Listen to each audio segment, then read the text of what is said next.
Ustedes lo conocen, es Diego Arria, es economista, político, fue diputado al Congreso, ministro de Información, gobernador de Caracas, candidato independiente en 1978 para las elecciones presidenciales.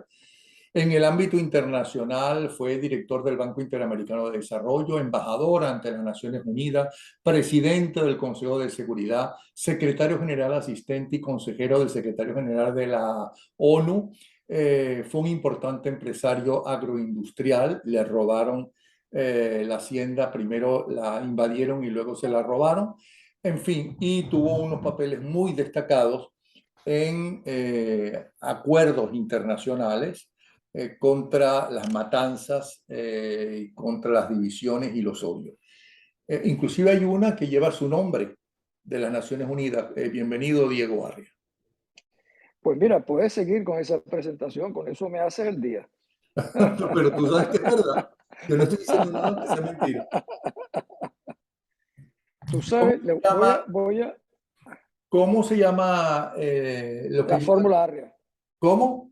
la fórmula ARRIA en el Consejo de Seguridad de las Naciones Unidas. Ajá. ¿Y qué, en qué Ya, significa esa fórmula ARRIA? Explícale a la gente. bueno, acaba de cumplir 30 años, es una modalidad que yo puse en práctica cuando era miembro del Consejo de Seguridad, que fue la primera ventana de apertura del Consejo de Seguridad a miembros, a entidades no gubernamentales, personalidades que no estaban en el Consejo de Seguridad, rompiendo una tradición que venía desde la fundación de las Naciones Unidas.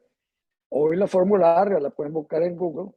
En las Naciones Unidas la practica, ya va más de 350 reuniones que se han hecho bajo este nombre, que para mí me enorgullece mucho porque vincula a Venezuela a esta modalidad, la única modalidad de apertura que ha tenido el Consejo de Seguridad de las Naciones Unidas desde su fundación. Para, Gracias, Napoleón. para empezar a escuchar tu planteamiento, yo voy a leer algunas de las afirmaciones de destacados venezolanos y también un destacado panameño que luchó y lucha y hasta perdió el puesto de canciller por la defensa a Venezuela y a su democracia. Por ejemplo, Guillermo Cochés, de él estoy hablando, dice que los errores de nuestra dirigencia y la falta de unión nos tienen en esta desgracia. Para Calderón Berti, el acuerdo inicial en México es un buen camino, pero no es suficiente. Para Eddie Ramírez, en Venezuela, todas las opciones están sobre la mesa. Para Salas Romer, vivimos el nacimiento de un nuevo orden mundial. A lo que Guillermo Cochés afirma por otra parte en otro programa que en Estados Unidos los candidatos, tanto Trump como Biden, por su edad, no están capacitados para entender el nuevo orden mundial, se necesita gente más joven. Asdrúbal Aguiar nos dijo que Venezuela nunca volverá a ser como antes, vivimos la ruptura de la historia. Y Enrique Mendoza dice que no saldrán ni por diálogo ni por elecciones, viene un tsunami. Y Daniel Farías, en su nuevo libro, Fiesta con Piñata, ahí no se salva nadie. Pero bueno, ahora te escuchamos hacia dónde estamos y hacia dónde vamos. Fíjate, Napoleón, permíteme que confiese algo a tu público. Tú y yo somos amigos desde que tú eras el reportero estrella, periodista estrella en la radio, y yo era gobernador de Caracas. Y siempre me hiciste generosamente, me invitaste a tu programa. Siempre ha sido así. Pero hoy yo te he pedido a ti que me invites. Te pedí hace 2 días. ¿Y por qué lo hice? Porque sentía ganas de conversar con un viejo amigo que, como yo, practica diariamente un solo propósito, que es la libertad de Venezuela. Y pensé que viendo tanta gente que opina con intereses que están más ligados a sus intereses personales que al interés nacional, pensé que será útil unas reflexiones tanto mías como tuyas, o reacciones mías a las tuyas o viceversa, porque yo te quiero poner un contexto general. Todos, yo creo que te he dicho en varios programas que una sociedad no reacciona a menos que esté inspirada. Y para tú inspirar una sociedad se requieren gente que promueva valores, intereses, entusiasmo, credibilidad, voluntad, honorabilidad, cosa que vemos bastante escasa en el panorama. Yo me pongo a pensar, por ejemplo, de Hacienda, la Carolina, que como tú decías, fue saqueada por Chávez y expropiada, me ha dicho confiscada. Eh, los que trabajan en los alrededores dirán, bueno, ¿y de qué serviría que haya un cambio en Venezuela si al final los que van a regresar son los mismos que crearon las circunstancias que estamos viviendo hoy? Hay una especie de ejercicio eh, organizado por parte de dirigentes políticos de sepultar el pasado. Nosotros estamos aquí no porque llegaron unos marcianos. Chávez no era un marciano. Lo trajeron empresarios ricos. A Chávez no lo coronaron los pobres, lo coronaron los ricos, intereses. La dirigencia política prefirió preservar sus propios intereses y entregaron el país. Y a lo largo de eso ha venido un rosario de comportamientos que no hacen sino hundir las esperanzas colectivas de la gente. Yo me imagino esto, un campesino dirá, bueno, ¿y qué significa la libertad para mí? ¿Será que me van a cambiar los salarios, que voy a mejorar mis oportunidades de empleo, que mis hijos van a ir mejor, que la educación va a ser superior? No, eso no está planteado hoy en día en el país. Primero, por supuesto, no estaría planteado en un cambio en el país porque no hay los recursos y no hay la honestidad y la honorabilidad de decir a los venezolanos que estamos enfrentados. Hoy yo oía, por ejemplo, a Guaidó y decía, la unidad es lo fundamental, las primarias son la unidad.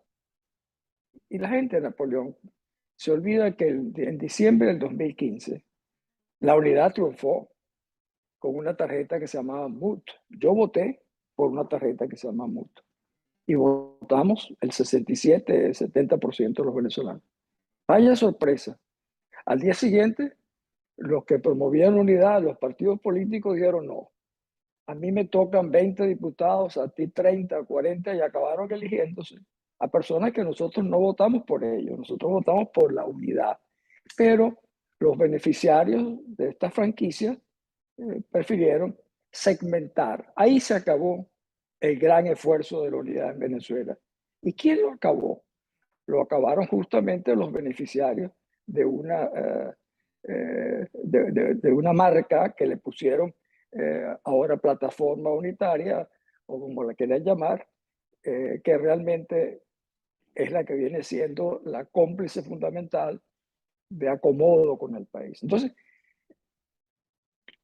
si tú, porque me imagino una de las preguntas que tú tienes, por ejemplo, lo que está pasando en México o en República Dominicana, No, no, no, no, no. todos son... Yo te dejo hablar porque lo que queremos es, lo que yo quiero con estas conversaciones, que no llamo entrevista, te puedo preguntar de vez en cuando creo que a lo mejor no se entiende bien, eh, es escuchar las diferentes voces y que la gente tome y razone a ver en cuál está de acuerdo, en cuál no, a quién convencen o no convencen. Ok, yo te voy a Pues concretar esa sigue parte de la hablando. libertad. Ajá. Yo he llegado a la conclusión, Napoleón, de que muy poca gente realmente queremos la libertad. No significa que la gente no quisiera vivir en libertad, sino querer la libertad que tiene un costo, hacer un esfuerzo por tenerla, que significa algo realmente para ellos, algo más que primaria, selección, libertad. Esa es una palabra que no existe en las constituciones, pero es el núcleo central de un país. Entonces, cuando yo veo que en el fondo hay una minoría en el país que está dispuesto a hacer sacrificios y movilizarse en función de la libertad. Perdón, aquí me entró, Una llamada. no, una alarma. Eh, que estén dispuestos, porque la libertad la ven como una cosa abstracta. Resulta que los que vivimos en libertad, como tú y como yo, sabemos lo que significa no tener presos políticos, tener libertad de comunicación, libertad de movilización, transportarse, vivir, ser respetado en el mundo. Pero hay la gente que tiene eh, menos de 30 años, nunca lo vivieron así. En el fondo no valoran lo que yo creo que es el ejercicio fundamental de una sociedad, que es la libertad. y al mismo tiempo no conocen los manejos que las mismas personas que hoy en día pretenden cambiar el rumbo del país son los mismos que contribuyeron a crear la tragedia nacional por su comportamiento. ¿Por qué no se te puede ver No sé qué pasó. que tocaste algo cuando vino la alarma y apareció tu Ah, foto? Ahora sí. ok, ok. Mira, No pero no me estaba escondiendo. no, es que como dijiste que sonó una alarma, dije nada, Sí. lo quieren hackear y él tiene cómo hacerlo. Bueno, entonces, pero por ejemplo, aquellos que fueron jóvenes, ¿no? Eh, Normalmente, y cuando digo joven hablo de 20, 30 años, ¿no? En los años 80 y 90 empezaron a gobernar en buena parte del mundo. ¿Qué pasa con nosotros? ¿Qué pasó contigo, por ejemplo? Tú fuiste uno de los ministros más populares de Carlos Andrés Pérez I. ¿Okay? Y ahí, por lo menos a mí, me demostraste que no utilizaste el poder para vengarte, para buscar coimas, lo que tú quieras. Pero el partido de gobierno, que es Acción Democrática, evidentemente no te quiso como candidato. ¿Qué pasó? Porque yo creo que eso que tú estás diciendo es muy antiguo y para Daniel Lara Farías, en este libro, mañana lo tenemos como invitado, para Daniel Lara Farías, él se remonta hasta Cipriano Castro. No antes, porque entonces no serían varios libros, pero yo veo que esto que tú estás criticando, excepto en breves momentos, como por ejemplo tras la salida de Pérez Jiménez, el acuerdo entre los principales partidos, eh, a la misma mesa de la unidad también, pero son breves momentos. El momento más largo fue en la llamada Cuarta República. Fíjate, Napoleón, yo creo que nosotros nunca hemos tenido una verdadera democracia. Nosotros hemos vivido una partidocracia.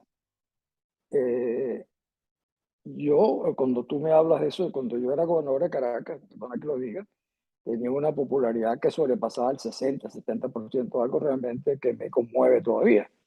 Pero eso no era agradable para el partido político en el gobierno porque conspiraba contra otro tipo de aspiración.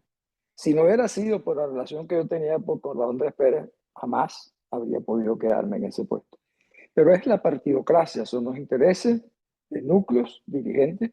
Yo hice un libro que creo que tú una vez te regalé, se llama Primero la gente, que por cierto en mi página web diegoargue.com está en PDF y el que lo quiera ver lo puede tomar ahí gratuitamente. En ese libro yo decía una cosa, cuando fui candidato a presidente, yo decía, Venezuela es el único país en vías de desarrollo que ha logrado reunir recursos materiales y libertad. Si sabemos usarlo, podríamos llegar al siglo XXI como un país próspero, estable, igualitario, etcétera. Pero si no, perderemos el riesgo de perder la oportunidad, los recursos y la libertad. Eso pasó, y no lo digo con satisfacción, sino que ¿cuál era la crítica que me hacían a mí los grupos empresariales en esa época, cuando yo les pedí apoyo? Les decía, mire, si el país sigue en manos de todos partidos, esto va a conducir a un colapso del sistema político. Decían, sí, este muchacho es muy inteligente, pero eso no va a pasar aquí, porque aquí hay dos grandes partidos, Acción Democrática y COPEI, que lo impedirán. Efectivamente, en esas elecciones sacaron el 92%. Y ahí comienza el declinamiento, porque se fue anquilosando el Perdona, sistema ¿de qué año partido. hablas? Te estoy hablando, mi elección fue el año 78. Ah. Y allí ganaron el 90%. Ahí comienza la declinación de los partidos, incluso hasta en cierta medida las presidencias, en la presidencia de Herrera, que fue para mí un verdadero desastre. Perdona que esta cosa no logro pararla, que es una alarma que me sale Volviste a automáticamente. desaparecer. Sí, ya volveré a aparecer Yo creo que tú estás permíteme. vendiendo una franela con tu nombre y la hora de la verdad. No, no, es una cosa que me dice si me Ah, sube el azúcar o me baja el azúcar. Eso es lo que está pasando. ah. Entonces, ¿te está subiendo el azúcar o te está bajando? Fíjate, es una pregunta que tendría que ser, pero no lo he visto. Es algo nuevo que lo empecé hace una semana para saber, porque descubrí hace poco que tenía problemas que tenía que cuidarme el azúcar para no hacerme diabético. Esa es la razón. Sí. Bueno, Bueno, pero así mira, que por todas las cosas que tú estás diciendo, al igual que las cosas que estoy leyendo de Lara Faría, esto no tiene remedio. O sea, Venezuela no tiene remedio. Seguirá de mal en peor, porque entonces no hay dirigentes suficientes que no solamente se puedan enfrentar a la narcotiranía y que puedan salir en un gobierno de transición, sino que puedan entrar en el siglo XXI. bueno, fíjate que te decía eso, que hay muy poca gente que quiere realmente vivir en libertad, hay muy poca gente que quieren hacer los esfuerzos. Entonces, yo pensé que esta generación del 2007, como llamamos, y hice videos apoyándolo, sería la gran oportunidad del país. Y hemos visto cómo esa gente no solamente demostró ser incompetentes, sino opacos, sumamente opacos en el manejo de los recursos públicos. Entonces, cuando tú ves que incluso los más jóvenes que llegan a ocupar posiciones o importantes la malbaratan de tal manera, le vas cortando la inspiración a la sociedad. Y es lo que yo te decía al principio. La gente dirá, bueno, si yo fuera, por ejemplo, un coronel o un comandante, un capitán, y veo el comportamiento que han tenido esta gente en casos clásicos que se ve, monómeros, etcétera, Citgo y tantas otras componentes que se conocen en Venezuela, yo diría, caramba, yo no puedo arriesgarme a ejercer la libertad de Venezuela para que caiga en manos de estos. ¿Y quiénes son estos? Te repito, los mismos que nos han llevado a esta situación. La dirigencia ya no tiene líderes, lo que tiene son dirigentes. Y lo que tú requieres para rescatar una sociedad son líderes, no funcionarios de corporaciones políticas. Se han convertido en corporaciones políticas que se manejan de acuerdo con los intereses materiales de los pequeños números que manejan de gente.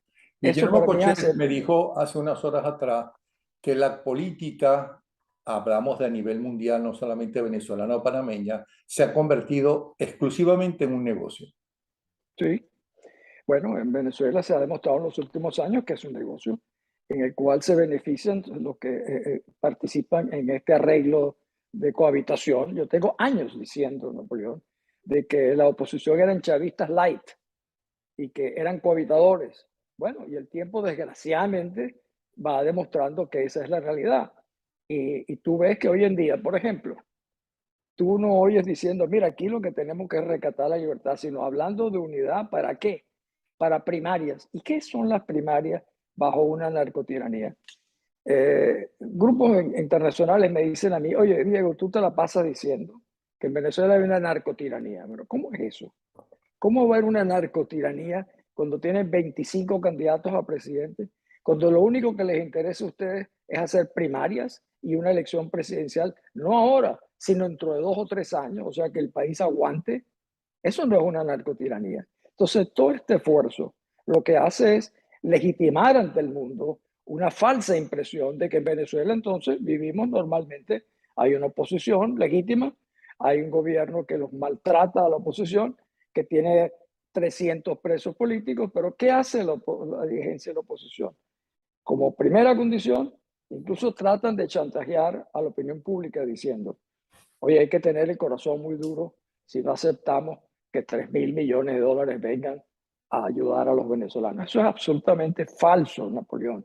Como tú sabes, yo estuve en las Naciones Unidas. Las Naciones Unidas es incapaz de poder manejar licitaciones públicas para manejar esos recursos. Esos recursos que han negociado estos amigos en México con el gobierno caerán en manos del régimen. ¿Y a quienes ayudarán? Al régimen. La magnitud de las necesidades de los venezolanos no es de 3.000 millones, es de 30, 50, 80, 100.000 millones. Y esos no están, perdón, no me devolvió. Yo te voy a decir una cosa, tú vas a tener que ir al doctor urgentemente a que te No, revise. es que yo tengo que ver cómo lo desconecto. Perdóname, espero que no No, sigas ahí. sí. Pero esa es la realidad. Así lo veo yo y te digo, y lo veo con un profundo dolor.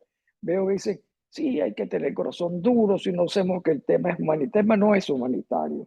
El tema humanitario de Venezuela sería la libertad. Eso es lo humanitario. ¿Qué es lo fundamental? Oye, la libertad de los presos, el regreso de los perseguidos, la libertad de opinión, eso sí es importante. Pero no está siendo muy generalizando demasiado y siendo muy Sí, pesimista. Tú dices que todos los dirigentes están sí, sí. corruptos. Eso es lo que uno te No, entiende. Y yo no he dicho eso. Yo no he eso dicho es lo que eso. yo te entendí. No, O sea, que en no todo. general, Ujú. no, imagínate tú, además había que clasificarlos, por ejemplo, de qué partidos, dónde vienen, eso sería una generalización irresponsable de mi parte. Yo te lo diría si fueran individualizados, te digo fulano, fulano, no, ese no es el caso. Y por otro lado, al haber 300 presos políticos significa también que se está luchando contra el régimen, tanto venezolanos militares como venezolanos civiles. Más de la mitad son militares. Hoy, casualmente, uno de ellos, creo que se llama el coronel Marín, no me acuerdo bien el apellido, cumple 14 días en huelga de hambre y se morirá, porque al gobierno no le importa que se muera. La mayoría de los presos políticos son militares. ¿Por qué? Porque indica que ellos hicieron realmente o intentaron o les inventaron algo, porque los temían, porque a los únicos que temen son esos. Eh, yo vi una palabra el otro día de Blyde que me llamó la atención. Decía, bueno, eso de meter a la señora de este SAP no es potable para algunos, pero es que nosotros, muchos de nosotros, no somos potables para el régimen.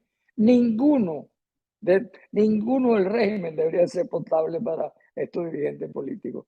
Y evidentemente ninguno de la oposición debería ser potable, porque eso significaría que estamos nadando en el mismo lago. Pero yo quiero insistirte nuevamente en ese tema, Napoleón, que a mí me angustia. Tú dices, es que no tenemos salida. Así no tendremos salida. Si aquí no, yo siempre he pensado que en Venezuela surgirá alguien en Maturín, en Puerto Ordaz, en San Fernando de Apure, de lugares de Venezuela, de gente que nunca hemos conocido.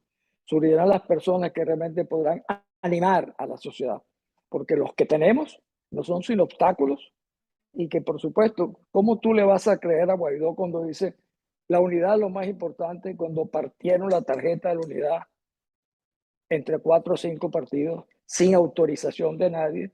Eso los hace absolutamente ilegítimos desde el primer día, inclusive a él.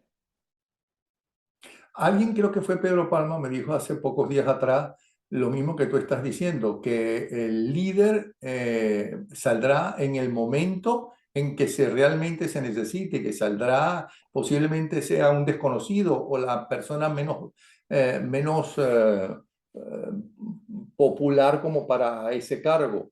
¿Ok? Pero fíjate, Pedro Palma es mi consuegro. No he hablado con él sobre eso, pero tú conoces un cantante español que se llamaba Patsy Andión, que Claro. decía, que decía crear héroes cuando haga falta. Yo Mm. eso lo vengo diciendo durante muchos años. El problema está en que cada vez se ha hecho más difícil, porque el entorno a esas personas dice, caramba, ¿será que vale la pena luchar por esta gente que no quiere la libertad? ¿Será que es luchar para que el poder lo tengan López, Guaidó, Borges, Fulano, Ramos?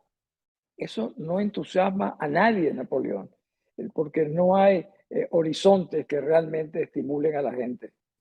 Y la Creo otra es que no que vengo muy pocas personas que cuando manifiestan sus ideas no tengan otro interés distinto al que yo te estoy exponiendo. Yo no tengo ningún otro interés que no sea el rescate de la libertad y regresar a mi país.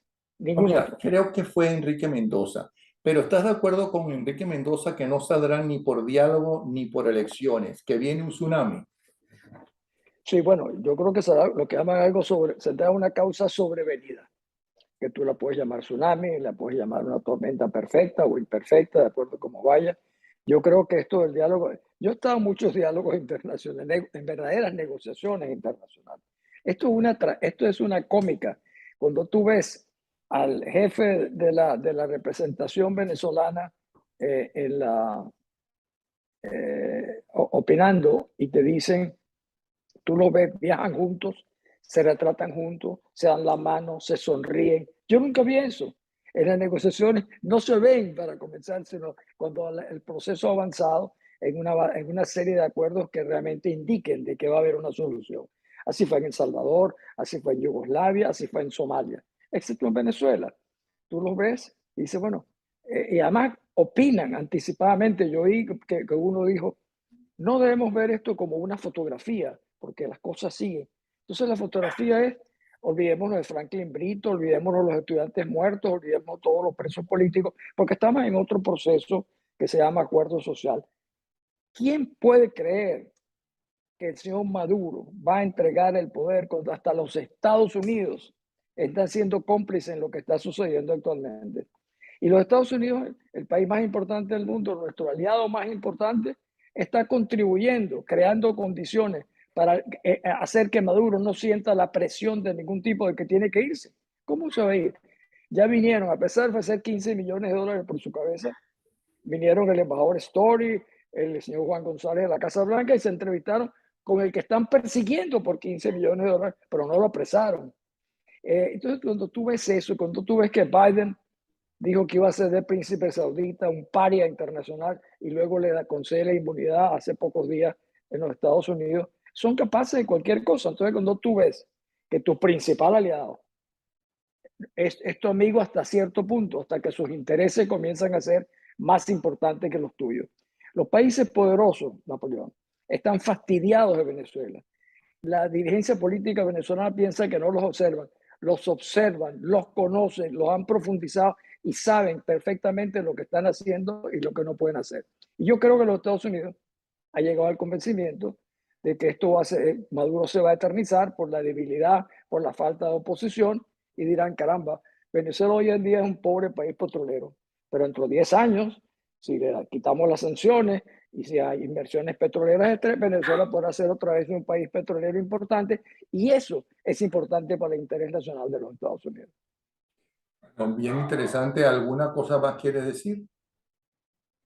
Porque se Pues nos está mira, acabando el tiempo. Ajá. a mí me encantaría poder decirte otra cosa, hablar sobre el No, futuro de dilo, dilo. Venezuela. Mientras tengamos tiempo, te Bueno, llamé para escucharte.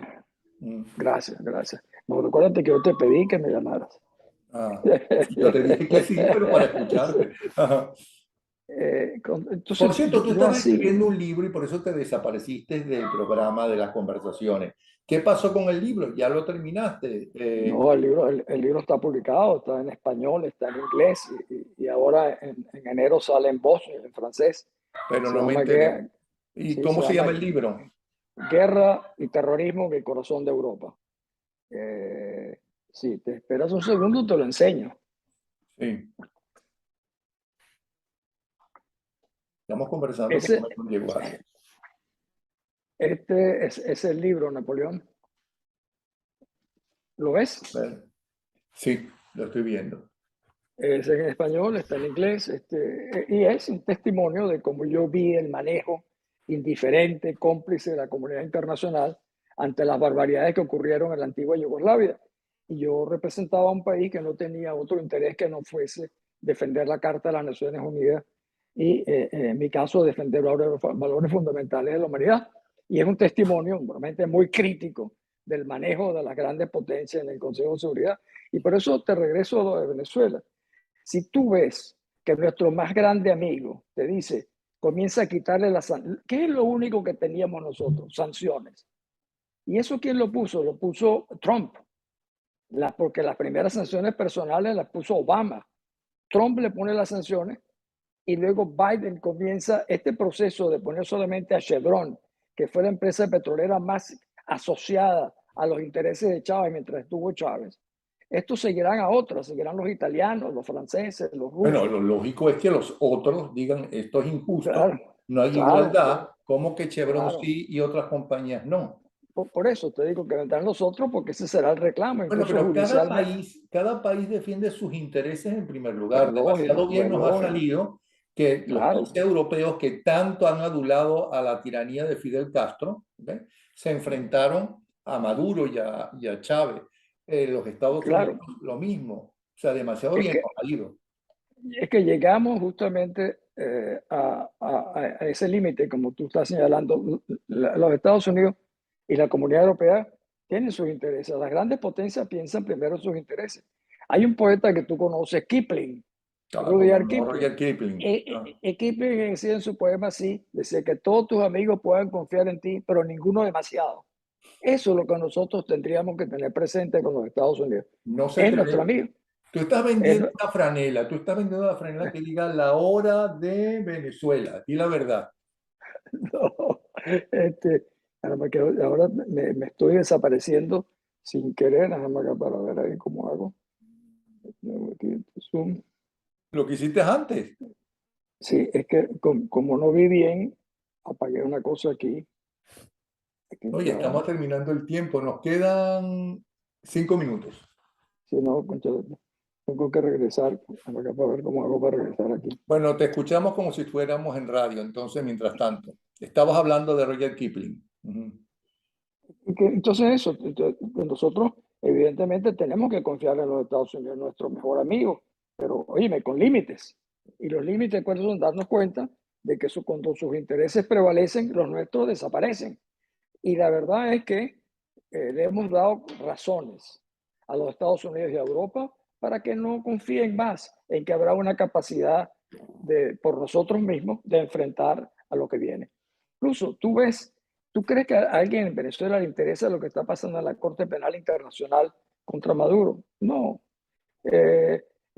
¿Interesa realmente lo de las sanciones? No. Muchos amigos tuyos y míos dirán, mira, esto de las sanciones ya ha llegado el momento, Maduro se va a Pero quedar. los venezolanos descubrimos que existía una Corte Penal Internacional gracias a ti, con aquella célebre frase dicha a Chávez, ¿no?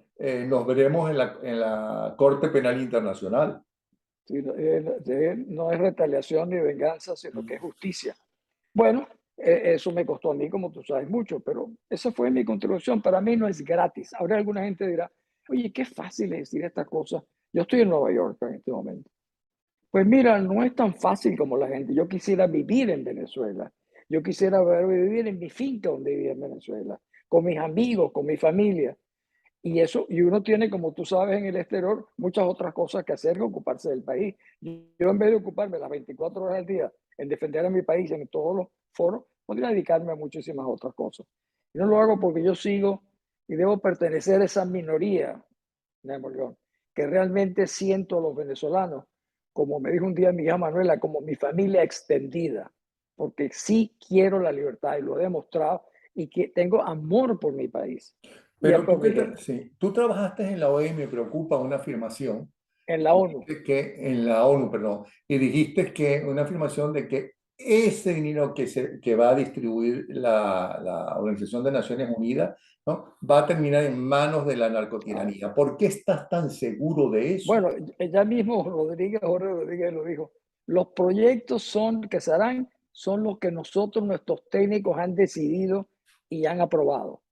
Evidentemente, ya me ha dado claramente una respuesta. Y las Naciones Unidas, en la única época que lo ha hecho, lo hizo en Irak, que yo estaba en las Naciones Unidas, fue un escándalo. Es que no está, la Naciones Unidas está hecha para hacer licitaciones públicas. Pero ¿y si Esto es la lo dan a que diferentes ONG, como por ejemplo, qué sé yo, en educación a fe y alegría, suponte tú? no, pero, bueno, pero es que eso no lo van a hacer. ¿Por Es qué? decir, bueno, el gobierno no lo va a permitir. Evidentemente, eso está condicionado. Aquí han envuelto esto en un papel muy bonito, navideño, de que esto es las Naciones Unidas. Entonces, que las Naciones Unidas está por encima del bien y del mal. No, cuando todos los alimentos los repartirán las misiones, no se lo harán a Caritas, la electricidad se la hagan los contratistas del gobierno, etcétera, etcétera. Y lo que están, esto es un regalo de Navidad que los norteamericanos le han dado a Maduro, levantando las sanciones y liberando los 3.000 millones. Es un regalo de Navidad que le están haciendo a Maduro y al ¿Y qué régimen. puede hacer la oposición venezolana que lucha por la libertad? Es que no lucha por la libertad. Si lucharan por la libertad, jamás tú te sientas con una gente que te No, no, dice no, yo no hablo xenofobia. de ellos, los que luchan por la libertad, que no son diferentes al gobierno interino, suponte tú. Pues mira, es un ejercicio muy, como te decía, saldrán gente que no son los actuales, que serán los que podrán en un momento dado inspirar al país, mi querido Napoleón. No serán los actuales. Los actuales son obstáculos que limitan, impiden el refrescamiento Yo siempre he pensado que los venezolanos, el día que entiendan la importancia que tiene sumarse, se quedarán maravillados de las cosas que unidos se pueden hacer. Eso está por demostrarse. Bueno, Diego Arria, que en este último tema que se ha tocado, quiero recordarle que en el ámbito internacional fue director del Banco Interamericano de Desarrollo, embajador ante las Naciones Unidas, presidente del Consejo de Seguridad y secretario general asistente y consejero del secretario general de la Organización de Naciones Unidas. Impor- eh, con eso es suficiente para saber que alguna experiencia y muy importante ha tenido y conoce de las Naciones Unidas. De verdad que muchas gracias, Diego. ¿Sí? Un abrazo para ti, mil gracias por esta autoinvitación que me he hecho. No, cuando quieras, tú sabes que el programa está a tu orden, ¿ok? Un abrazo. Gracias, Hasta un luego. abrazo.